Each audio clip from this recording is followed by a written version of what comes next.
You're a reporter. You should find out. Sean. Are you guys ready to check out some of Karoline Leavitt's most savage moments from the last few weeks with me? Make sure you're subscribed. Let's get into it. Donald Trump recently has been saying that Joe Biden's use of an auto pen makes it so that all of his pardons will be voided. Now, a reporter asked Karoline about this, and watch how she responded. We're talking about issuing preemptive pardons to these people.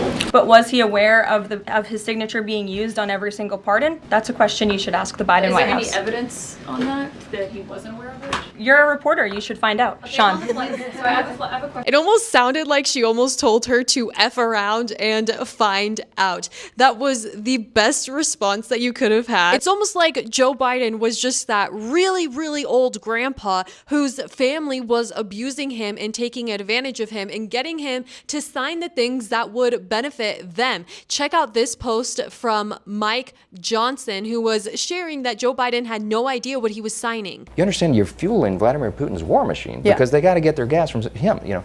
And he looks at me stunned with this, and he said, I didn't do that. And I said, Mr. President, yes, you did. It was an executive order, 3 weeks ago. And he goes, no, I didn't do that. I mean, they have taken advantage of Joe Biden so horribly. It's so sad. The American people support Karoline Leavitt and think she is doing a great job. She responded perfectly. Everybody agrees with what she said. One person posted Joe Biden was on vacation in the U.S. Virgin Islands in 2022 when he signed 6 pardons for criminals. She should mess around and find out then in that case. Look at what Donald Trump is doing to Biden's pardons. Here is another phenomenal moment from Karoline. There is now a member of the European Parliament from France who does not think the U.S. represents the values of the Statue of Liberty anymore. They want the Statue of Liberty back. So is President Trump going to send the Statue of Liberty back to France? Absolutely not. And my advice to that unnamed low-level French politician would be to remind them that it's only because of the United States of America that the French are not speaking German right now. So they should be very grateful to our great country. I mean, seriously, they chose the very best person for the job. She is so educated, so quick on her feet, and so confident. And she tells the truth. And that is something that we cannot say for Karine Jean-Pierre. I mean, just look at how Karoline answered a question, and now watch how Karine cannot answer a question. The president invited his son Hunter to the state dinner last night. I'm wondering if you could take us into the thinking and the decision-making of why the president decided to invite us. I'm just not going to get into family discussion, personal family discussion. As you know, Hunter is his son. I'm just not going to get into it. I mean, Karine couldn't even answer a question, but Karoline gives the very best answer to the question. So recently, an AP reporter was incredibly rude to Karoline, and again, she responded in the best way possible. When President Trump last addressed the BRT when he was on the campaign trail, his big push was on tax cuts. He's going there today as he's proposing tax hikes in the form of tariffs. And I'm curious for why he's prioritizing that over the tax cuts. He's actually not implementing tax hikes. Tariffs are a tax hike on foreign countries that, again, have been ripping us off. Tariffs are a tax cut for the American people. And the president is a staunch advocate of tax cuts. As you know, he campaigned on no taxes on tips, no taxes on overtime, no taxes on Social Security benefits. He is committed to all 3 of those things, and he expects Congress to pass them later this year. I'm sorry, have you ever paid a tariff? Because I have.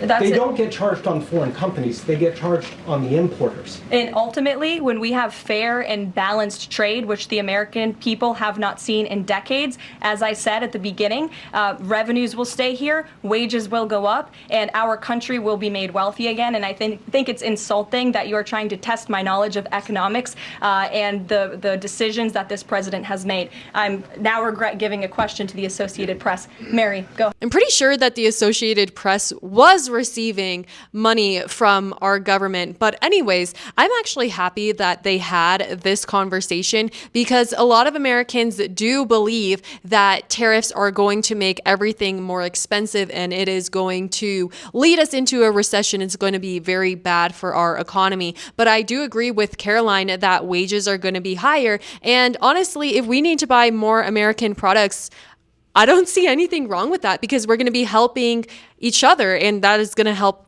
ourselves. Now, one thing Karoline Leavitt is really good at is just going in so prepared. She always brings physical evidence to show people the proof. Canada has been ripping off the United States of America and hardworking Americans for decades. If you look at the rates of tariffs across the board that Canadians have been imposing on the American people and our workers here, it is egregious. In fact, I have a handy-dandy chart here that shows not just Canada, but the rate of tariffs across the board. If you look at Canada, since you brought it up, American cheese and butter, nearly 300% tariff. You look at India, 150% tariff on American alcohol. I'm not smiling because of the tariffs, but I just love how it has actually become kind of like a meme, like the common sense of Karoline Leavitt just holding up this paper, showing them the receipts, showing them the tariffs from Canada, because you cannot deny these facts. I mean, she is just so good at putting these reporters in their place. Mozambique is not something that the American people should be funding, or DEI programs. I think it's fraudulent that the American government has been ripping off taxpayers in this way. And we also do know there has been extensive fraud, particularly if you look at Social Security. In fact, according to an IG report from the Social Security Administration, there was $71 billion worth of fraud in one single fiscal year that we know about. And so that is a lot of fraud, Peter, that the government has admitted to. So this administration is committed to finding even more of that fraud, waste, and abuse. To be clear, that $71 billion was from 2015 to 2022, so it wasn't in just 1 year, and it was $71 billion. But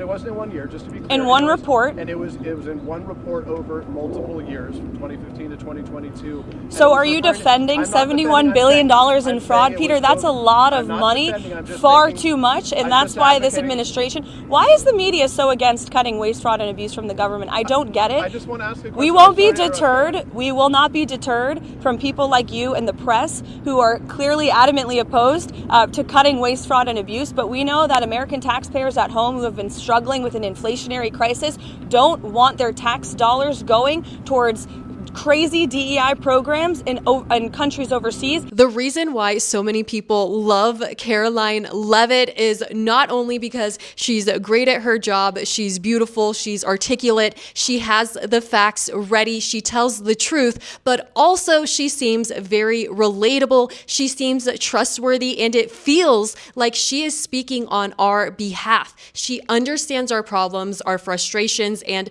the things that everyday Americans are going through. And that is why people love her so much. And it is so refreshing to see her giving the press briefings. Please make sure that you're subscribed. Thanks so much, and I'll see you next time. Bye.